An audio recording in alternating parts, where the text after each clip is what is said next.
AngryMarks Podcast Network. I would like to bring our guest for the evening on right away. We have with us out of the ICW promotion in Marion, Indiana. We have both Malaki and the great Cheyenne. Welcome, both of you. Hello, how are you guys? Thanks for having us. Yep, it's a pleasure to be. And how's it going? Oh, doing very well this evening. Now, as we know, you're out of the ICW promotion, and I would like to mention that our normal co-host, Zane Paisley, had a bit of a run-in with Malaki, and the ICW promotion has requested a no-contact order be in place, so Zane won't be joining us tonight because of the situation Saturday. But Malaki, why don't we start with you? Can you tell us a little bit about your background and what got you into pro wrestling? Yeah, sure, but that's too bad that Zane's not going to be here. I was kind of hoping that he would be. I'm sure he has a lot of interesting things to say, so he shouldn't be hiding out there wherever he's at. My background, what got me started in wrestling, man, I don't know. I've always been a fighter. I grew up in a very bad neighborhood, so, you know, we had to fight for everything we had, and if we didn't fight, we were going to be defeated. So, I don't know. I guess I was looking for an escape. I didn't want to join a gang. I didn't want to do drugs. I didn't want to, you know, I'd end up in prison or dead if it wasn't for wrestling, I want to say. So I just started flipping through the channels one day. I came across WWF Wrestling, then WWF, now WWE. I can't honestly tell you what was the first thing that I seen, but it could have been either Hulk Hogan or the old school gray and black Undertaker. And for some reason, those things captivated me, and I just kept on watching, and I decided from that early stage in my life, I think I might have been, 7 years old at the time, that pro wrestling is what I wanted to do. It was probably a bad decision looking back because I'm all freaking riddled with pain and injuries, but, I wouldn't trade it for anything, so that's what got me into it. Great, Cheyenne. What about you? I grew up on a neighborhood right next to Malaki, so when you go to school, when you come back from school, when you walk to the corner candy store, whatever, you have to fight your way just to make it to where you want to go. So it's unfortunately a way of life. Of course, y'all know Chirac, so the reputation is not myth. It's true. So you grow up and you're a little bit smarter than some of the people that get caught up in the bad problems. And I just picked martial arts for a long time, and then I discovered wrestling. And, I always watched it when I was a kid, but I never really thought of myself doing it. And since I had friends like Malaki and a couple other friends that saw me going to martial arts all the time, they just said, you would be great in wrestling. And it took me a while because you watch TV and you watch wrestling and you enjoy it and you mark out, you're watching Mick Foley and Luna Vachon. I never really saw myself doing it until I got in the ring one day, and I forgot all about martial arts after that. I just quit, and that was like 8 years into martial arts, and I got bit by the wrestling bug, and here we are, I full-fledged into wrestling for a long time now, 16, 17 years, something like that. So, yeah.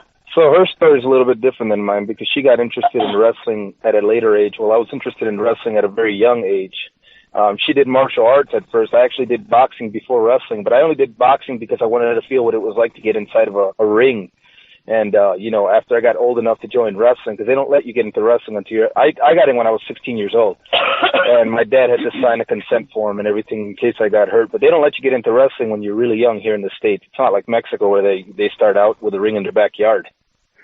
But yeah, it's just a way of life, really. You fight every day, and we just got smart about it. And in wrestling, everything's good. You don't get arrested. You do all kinds of things, and everybody pats you on the back, or they hate your guts.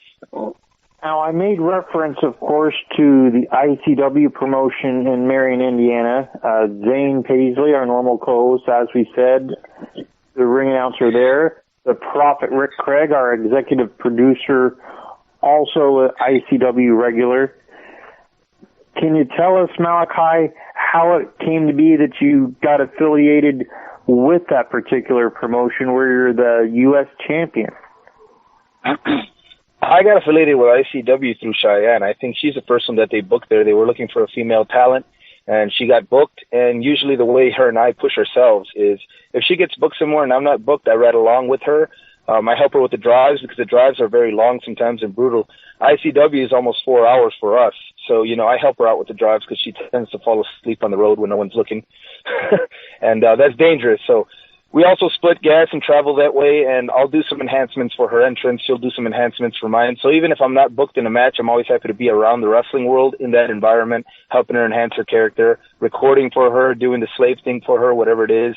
And vice versa. She'll do things for my entrance. She'll record the video footage. You saw the controversial footage that we put up a day ago regarding the national anthem. She's the one who's recording it for us to make sure that we had a copy of it to upload online, because if you don't upload your footage, it never happened. Very true. Now, and then from there...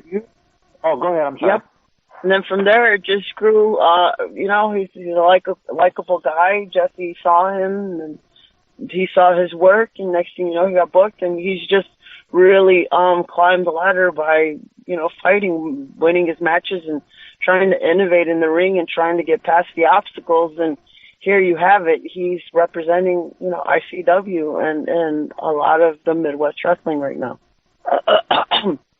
Now, Cheyenne, one of the people you recently faced at ICW, someone I think has a ton of potential. He is the number 500 ranked wrestler in the PWI 500 this year, Timmy Lou Retton.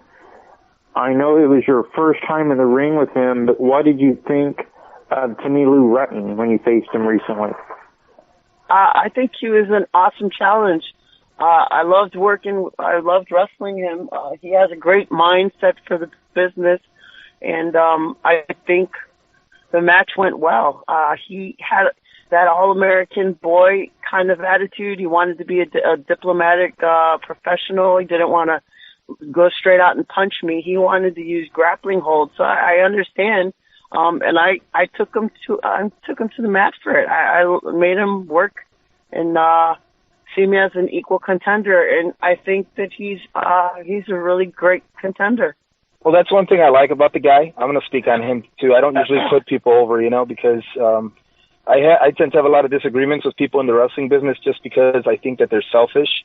But Tim seems like a very selfless guy. He looked at Cheyenne as an equal. When he was working with her, he didn't look at her as a female. He looked at her as a wrestler, and I respect that. And I think that's one of the reasons why they had such a good match, is because he put his ego in check, and he allowed the match to proceed as if he were wrestling with another male. So they actually had good chemistry in the ring.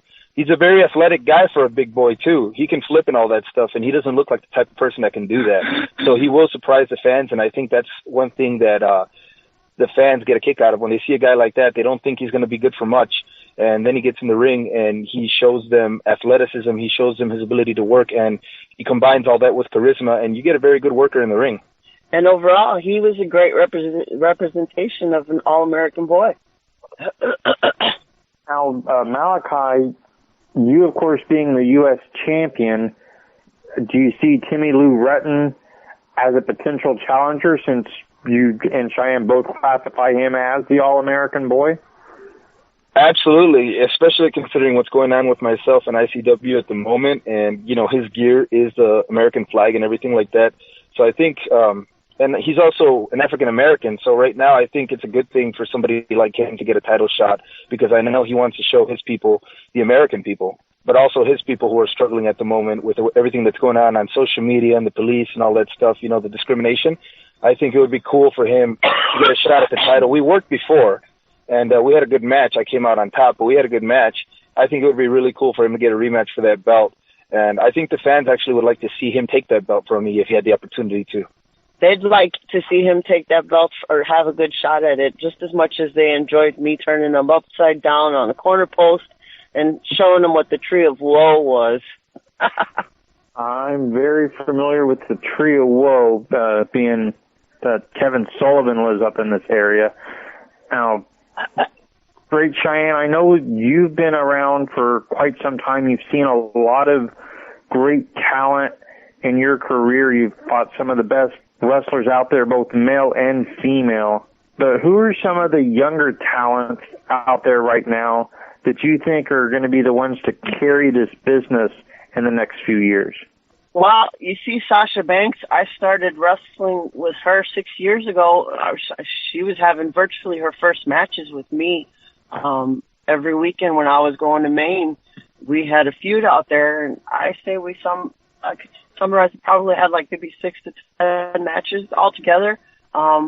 She's developed into obviously the face of wrestling at this point, and it's incredible when you see the beginning points of where they started and what the culmination of it is at this point. There's so much talent in wrestling right now, and now you have that new promotion, Rise. Like, there's a lot of females in the local area. There's Paloma Star. I could just go on naming them. Some of them don't get out enough to get booked for whatever reason. But I don't know. There's a lot of talent, and you see a lot of the industry booming, and like it's growing in other countries as well. Whereas back in a few years ago when I started, you didn't hear of wrestling in Scotland, and you didn't see much of it on the social networks and places like India. Like, I seen India wrestling after we did our international tours out there. Like, we did 3 or 4, and then we started to see those big shows in India. So I think that I honestly can't say, because there's so many talented people in the business, and they just don't get out enough, and you never know. Wrestling is one of those businesses where you just can never tell what's going to happen tomorrow. You know, you might be thinking it's not going good right now, and all of a sudden tomorrow you might be on TV and on the major networks. I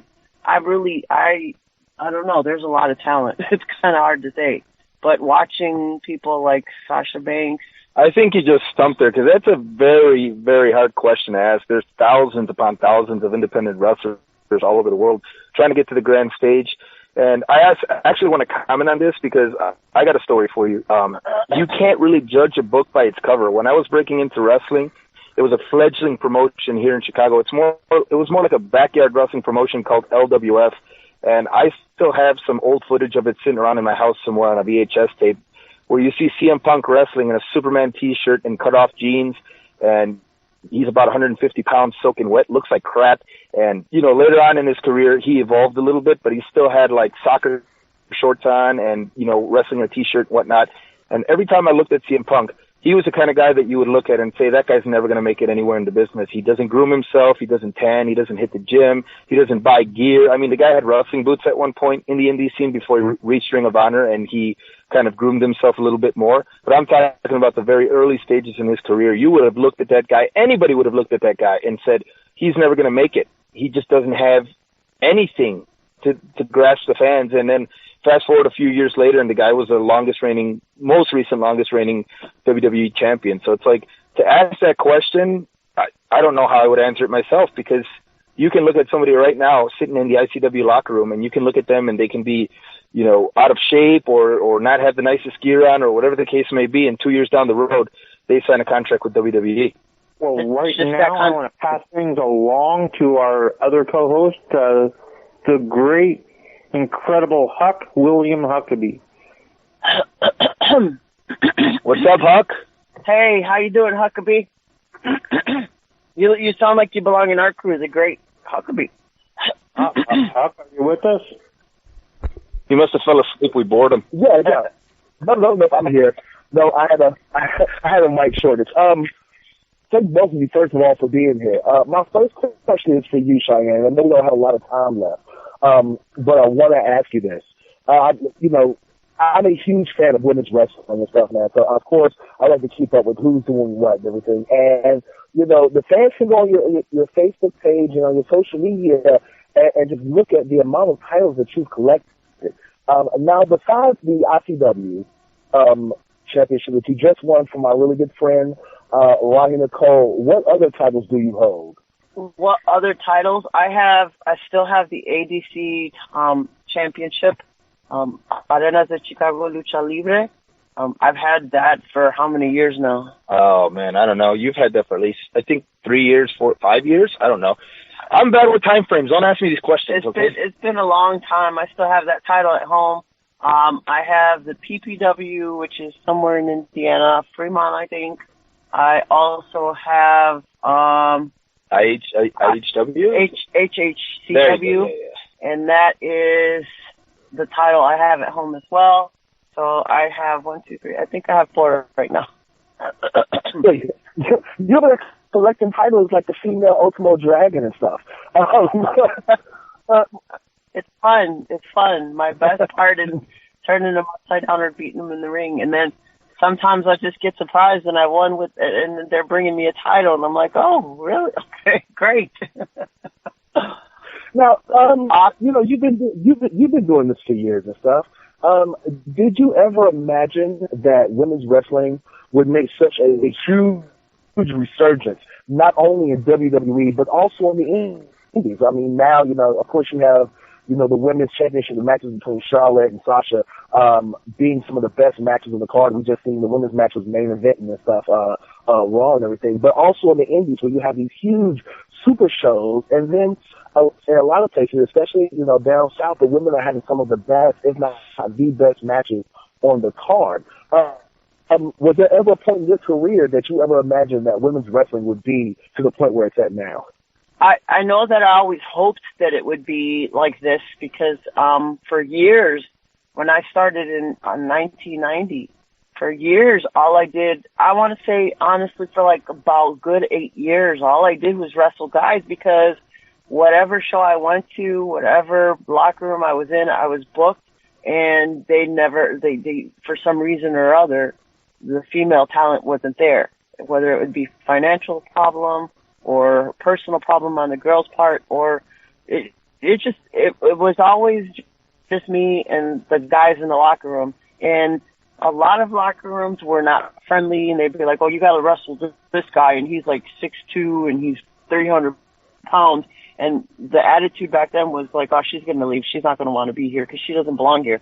And for me to be able to have gotten past that and carry the ball, because I did have some actual decent feuds with those male wrestlers that were actually potential amongst the fans and kept me in the business for as long as I did. During those times, I wouldn't have survived it if I didn't think that there was something there that was real and that it was going to grow to something. I mean, how can you, there's no way that I could have been there and thinking I don't have a shot at this and that I don't belong here, knowing damn well that it's the only place that I felt like I really belonged. It was really tough at the time, and there were so many times where I didn't think, I maybe felt like because of the hardship at the moment that it wasn't going to develop into such a huge industry and such a flourishing division, like women's divisions everywhere, women's promotion. At the time, I probably didn't see it in hindsight because of the hardship.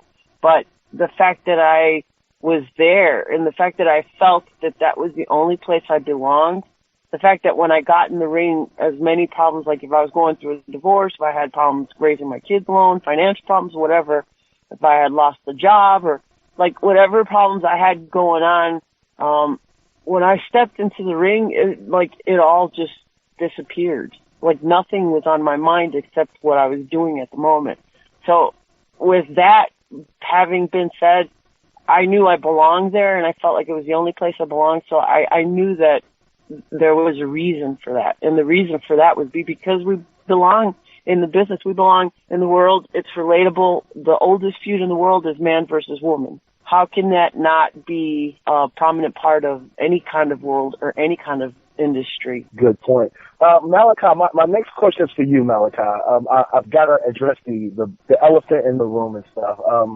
We've all, on the staff and stuff, seen the video of their promo and stuff at ICW and stuff, and we've seen the altercation that happened between you and our beloved friend Zane and stuff. But I want to actually talk about what you said during your promo and the actions that you did, especially in today's politically charged world. Today's, everything's so PC and everybody's being, so patriotic, and with the huge controversy with Colin Kaepernick taking a kneel or sit down during the national anthem, you kneeling on the American flag is super controversial, and the fact that it hasn't gone viral yet is very surprising to me. When you were holding the mic and you were talking, how real were those words to you? as a minority, because me myself as a black man and stuff, listening to you speak, I felt, you know, I understood, and excuse me for a second. I understood where you were coming from, not only as a wrestler but as a person. How real was that promo for you? It's hard to say, because I think that the best promos or the best storylines in wrestling always come from a combination of reality mixed with fantasy. So there's got to be some realism involved. You have to feel it to convince the people that what you're portraying to them is real, right? And creating a real moment in the fantasy of in the fantasy world of wrestling is an extremely hard thing to do in 2016, where everybody can just go on the internet and look up the ins and outs of the business and figure out how it's done, and nobody believes anything that's happening anymore. So it's kind of hard to press people's buttons in any role that you're playing, babyface or heel. But how real were those words to me? I want to say I'm probably the right guy to cut that promo. I think ICW decided that I was the right guy for it, considering the fact that I am a minority, considering the fact that it's 2016 and Donald Trump has said all the things that he said about Hispanic people and other minorities as well, not just Hispanics, but the black communities and Muslims and other religions and things like that.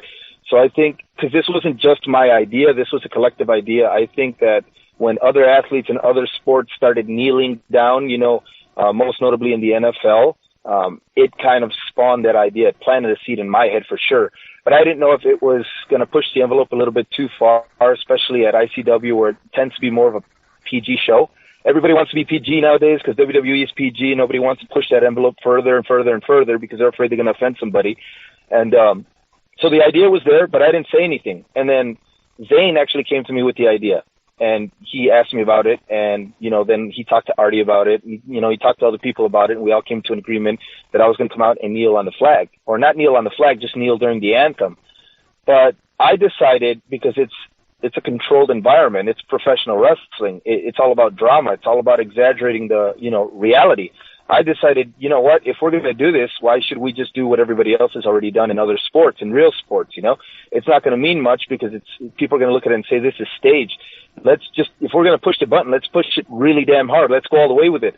So I figured I'm going to come out with the flags, and I'm going to kneel on the flag, and I'm going to do the whole speech, and I'm really going to push people's buttons and piss them off. And I think I was the right guy to do it. And then I didn't really write anything down on paper as far as the things that I said. I just kind of looked at what's going on in the real world right now with people, and how everybody's dividing everybody, how everybody has a title. How, like, for example, African Americans can't just be called Americans. The only people in the world that are called Americans without a title before that are Caucasian people. You don't call Caucasian people Caucasian Americans. You call them Americans, and that's it. So that is like the image of what an American is supposed to look like. Blonde hair, blue eyes, light skin. That's what an American is. When I've traveled to other countries and represented myself as an American citizen, they go, well, you don't look like an American. And I go, what the hell is an American supposed to look like? We come in all colors, you know what I'm saying? But I shouldn't be called a Mexican American. I'm not a Mexican, citizen. Mexicans are born in Mexico. Mexican is a citizenship. It's not a race. You know what I'm saying? My ethnic background. You can call me Hispanic American if you really want to label me, but you shouldn't call me that either. You should call me an American. And I think if we stop labeling each other, we'd stop dividing each other. There's no such thing in my mind as an African American, an Asian American, a Hispanic American. Why can't we just be American? Or why do Caucasian people only get that title of American? You know what I'm saying? So, I mean, there is some reality to that, because when I travel up and down the roads in wrestling, I'll stop like in a little rural, small town. It's predominantly Caucasian. We'll pump gas. We'll get back on the highway. Next thing you know, we got a state trooper behind us pulling us over. And the first question he's asking us, he sees our Illinois license plate, and he's like, what are you guys doing out here? What are you guys doing around here? Like, it shouldn't matter. We're traveling freely. So we definitely do get looked at. We'll go into a restaurant and eat, like, one of those truck stops where they have the 24-hour diner, and everybody will just be staring at us like zoo animals.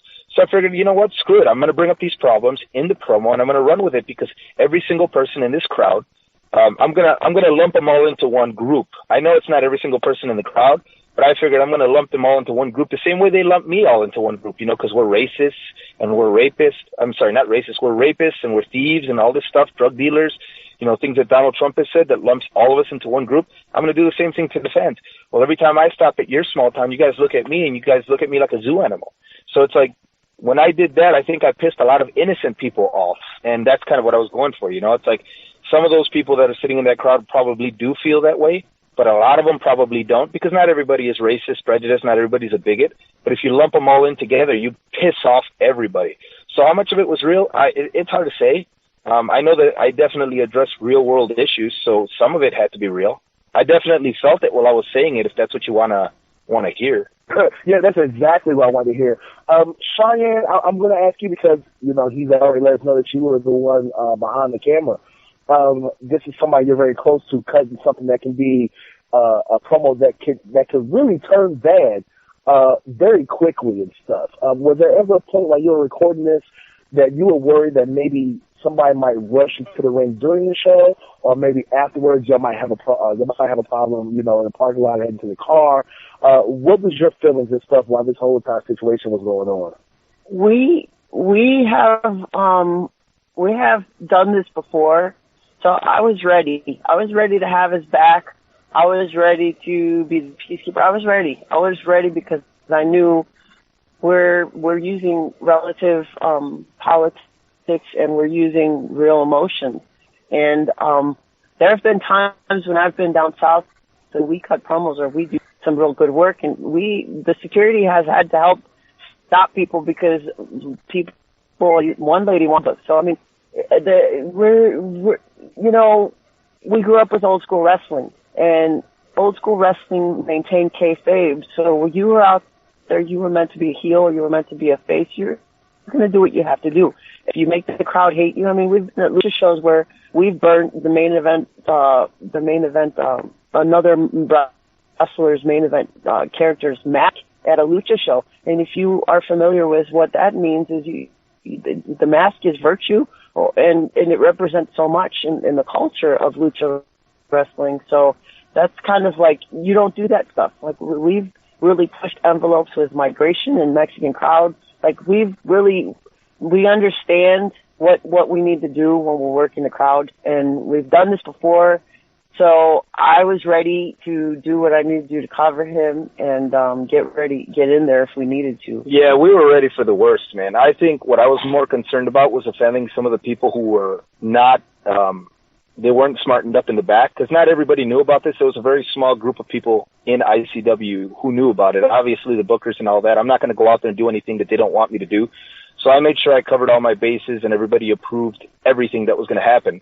Obviously, my speech wasn't completely choreographed, but there were some points that I ran across the people that needed to know the main points of things that I was going to say. And everything was okayed, but there were a couple of people involved. I heard one of the photographers didn't want to take any pictures of us because the flag was upside down, so he refused to take pictures. This is a person that was paid by ICW, I'm assuming, to go down there and take pictures of the event, and he refused to take pictures of that portion of the show.